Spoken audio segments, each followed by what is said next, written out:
Morning students, this is Raman Chhabra, HOD Physics. So today I am going to take your physics class and I am going to teach the fundamental quantities and dimension analysis. Students, till 10th आपने काफ़ी physical quantities पढ़ी हैं, जैसे mass, length, time, force, pressure etcetera. तो if I ask you what is mass, you can simply measure the mass. It is 3 kg, it's 4 kg. If I ask you what is time, you can simply tell, yes, it's 11 o'clock, it's 12 o'clock. But if I ask you to find speed of any body, so what you will do? You will firstly find the distance, how much it has covered in how much time, and then you will put formula, and after that you can find speed. It means there are two types of quantities. First of all, वो quantities which are independent. They do not need any formula. They are simplest one. So those quantities are known as fundamental quantities. They are simplest one. They cannot be obtained from any other quantity. They are independent in itself. And all other quantities जो भी हैं, they can be obtained from these quantities. तो वो quantities निकालने के लिए हमें इन quantities की ज़रूरत पड़ती है. तो these types of quantities are known as fundamental quantities. In SI system जितनी रिसर्च अभी हुई है, there are 7 fundamental quantities. First of all, mass को हम m से रिप्रेजेंट करते हैं and its unit is kilogram. Length को हम l से रिप्रेजेंट करते हैं, there its unit is metre. And similarly there is time, temperature, electric current, luminous intensity and quantity of matter. These are the 7 fundamental quantities.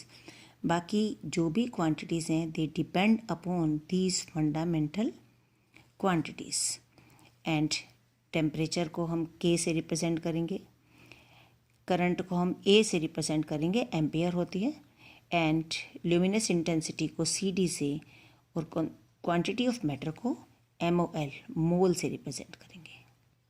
Now as I told you earlier, there are other quantities which depend upon this quantities. For example speed की unit अगर हमें निकालनी है तो unit of distance upon unit of time, metre upon second, it will be metre per second. तो speed जो है distance और टाइम पर डिपेंड करती है. तो all those quantities which can be obtained from the fundamental quantities, they are called derived quantities. All other quantities, for example force, pressure, etc., all are derived quantities. Now what is dimension? It means derived quantities निकालने के लिए we require fundamental quantities. For example area निकालना है तो length into breadth. Length अपने आप में एक फंडामेंटल क्वांटिटी है and it is represented by L and it is also L. Breadth भी अपने आप में लेंथ ही है and it will become L2. तो अगर हम इसको मास, लेंथ और टाइम की फॉर्म में रिप्रेजेंट करना चाहें तो there is no mass in its formula, तो it will become m0 L2 T0. तो एरिया निकालने के लिए अगर हम फंडामेंटल क्वांटिटीज़ देखें, मास, लेंथ और टाइम, तो मास के ऊपर 0 पावर आई, लेंथ के ऊपर 2 आई, टाइम के ऊपर 0 आई. तो ये 0 2 0, दीज आर द डायमेंशंस. और ये जो बना, this is the dimensional formula of area. So how can we define dimensions? Dimensions are the powers to which the unit of base quantities means fundamental quantities, are to be raised to represent the derived unit of any quantity. तो ये powers हैं जो fundamental quantities के ऊपर लगाई जाती हैं. In the same way we will find the dimensional formula of other quantities. For example हमें वॉल्यूम की निकालनी है. वॉल्यूम का dimensional formula, volume equal to length into breadth into height. Length अपने आप में एक फंडामेंटल क्वांटिटी है, ब्रेड्थ भी अपने आप में एक फंडामेंटल क्वांटिटी है, एंड हाइट भी एक लेंथ ही है, तो इट विल बिकम L3। तो we will put this bracket, this big bracket, और अगर हम इसको मास, लेंथ और टाइम की फॉर्म में रिप्रेजेंट करना चाहें तो there is no mass m की पावर 0, l की पावर 3 एंड t की पावर 0। तो ये जो बना, this is the dimensional formula किसका, वॉल्यूम का। और ये 0, 3, 0 दीज आर द डायमेंशंस हैं वॉल्यूम की। तो ये है dimensional formula of volume. And if you have to find the density, density का फॉर्मूला क्या होता है, as you know, mass upon volume. Mass अपने आप में एक फंडामेंटल क्वांटिटी है, मास। वॉल्यूम हमने अभी निकाला है ऊपर, तो we can put it directly also if you know. तो m अपॉन L3, तो ये बना m1L-3। तो अगर हम इसको पूरा कंप्लीट लिखना चाहें मास, लेंथ और टाइम की फॉर्म में, तो ये फॉर्म आ जाएगी। This is the dimensional formula इसका डेंसिटी का। Now come to speed. Speed equal to distance upon time.